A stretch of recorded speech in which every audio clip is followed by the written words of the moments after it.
Yeah, hello there.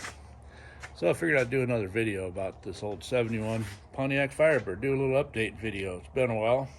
Uh, Last video sure got a lot of response. A lot of people watched it and a whole bunch of positive comments, and I really appreciate all that.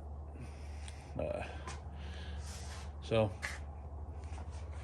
I'm going to do another update. So it is now December 26th, 2022. It's been almost a year since we put the motor in it. This old motor has ran great. No problems with this motor.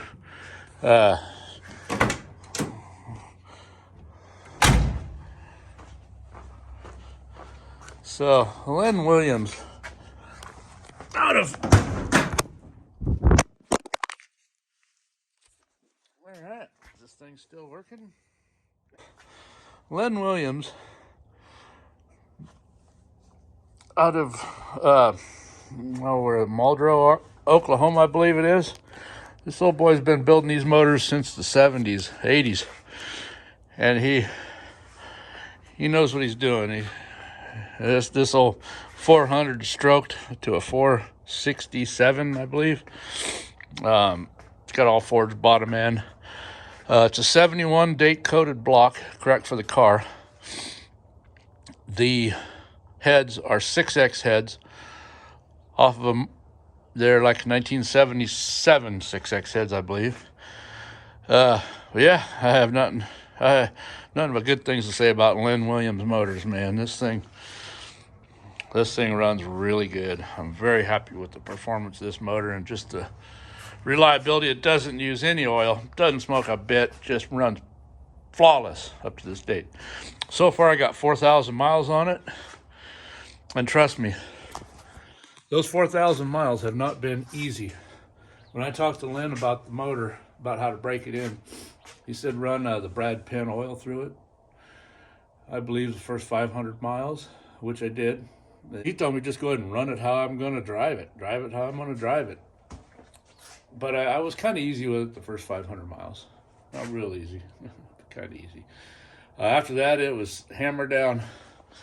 Basically, the back set of tires were almost brand new when I put this motor in.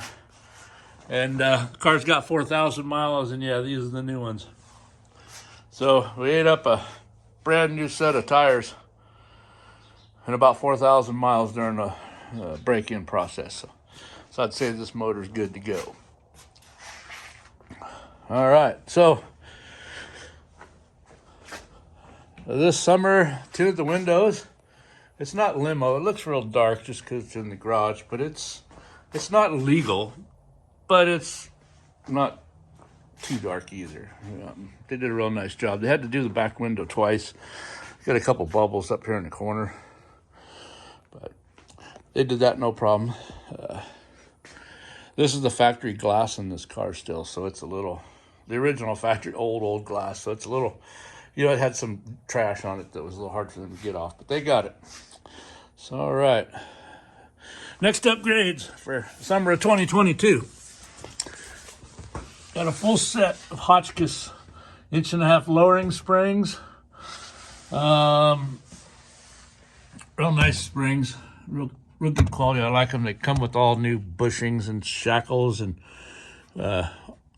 all this stuff. Also ordered a new set of Hotchkiss by Fox tune shocks for this car. Those were quite expensive, but I tell you what, I really like the setup. It made the car ride really nice, real stiff. No more squishy in the back. All right, moving on up front here. We put new calipers, I put new steel braided brake lines. It already had drilled and slotted in the front, but I replaced the old original calipers. Even though they only have about 85,000 miles, they're 50 years old, and yeah, yada yada yada. So anyhow, also put a new master cylinder, brake booster, and proportioning valve made by Right Stuff. Other than the bracket not fitting real well and having to do some drilling, welding out the holes to make it fit, everything was a plug and play. All the brake lines fit nice. Nice setup. Stops real nice now. So what else? Okay, here's probably the biggest improvement here is this radiator cooling system. I went with the Be Cool. And the reason why these are expensive, this was, I don't know, with a 10% discount, I got it for like, I think it was $1,285, something like that, up at Summit during Hot August nights with a 10% discount. And that thing right there is awesome. Gotta do something about this upper bracket mount here. I'm gonna build something out of aluminum powder coated, I think. But this cooling system is great. I gotta tell you, this is what we ran before. Cold case radiators in it. Actually, it had two of them. Both of them brand new. This one here right out of the box started leaking. They replaced it with this one. Had it for, was in the car maybe 4 or 5 months. The damn thing started leaking over here too. You can see where it started leaking, the antifreeze coolant. Started leaking out of the seams. So I'm gonna give this to some dirt track buddies. They can use these for backups. I will say Cold Case did supply a third radiator, which was brand new in the box, and I never took it out of the box. And I sold it to a fella back east.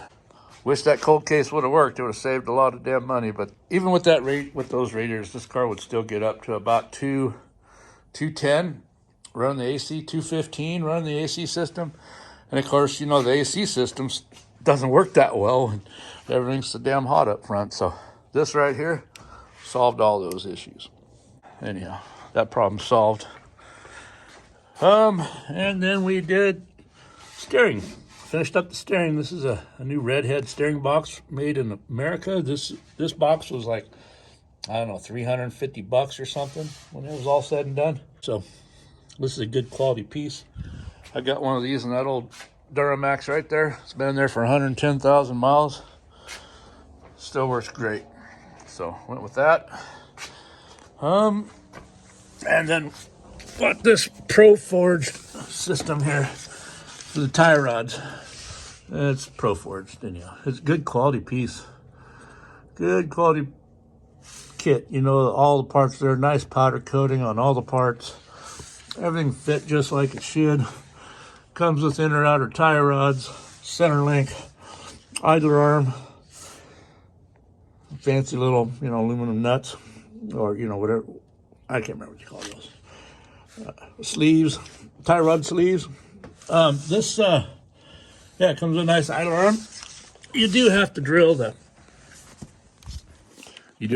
idler arm out, or the frame holes on the idler arm mount, because the idler arm has a little bit bigger hole than the stock.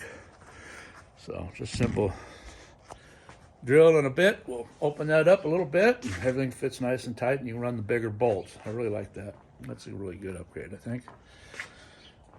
So, that's it. Upgrades for 2022. Oh, I did change the rear gears in this car. The gears were a 350, which were great for running around town. But on the highway, they weren't very good. This car seems to be happy running down the highway at about, it seems to be real happy at about 75 miles an hour. Seems to be the sweet spot where it just is real happy. So with those gears, it made that possible again. It just really runs good with this motor and these gears. So I put 3.0 gears in it. And believe it or not, this thing even leaves a better smoke show now. It'll light these tires up and just really get some wheel speed with those taller gears. So all in all, yeah, she's coming together real good. I'm gonna take it down today and get the front end alignment done on it.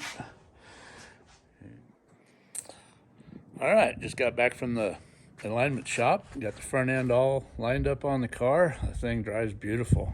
Goes nice and straight down the road. I took it up to about 85 out here on the 2-lane highway. Nice and straight, just straight as an arrow. Let go of the wheel and nice and smooth. Touch the brakes, it keeps going straight, fortunately. So yeah, it's all good. So definitely a big improvement this summer. I want to thank y'all for watching these videos and your input, and just know I'm just a shade tree mechanic. I don't have any formal training of any kind. So my theory is if you take it apart, you got to put it back together. So if I can do it, you can too. Well, hope y'all enjoy it. Looks like we're gonna get some bad weather here for the next couple weeks, so time to do other stuff. Y'all have a great day. Thanks again for watching.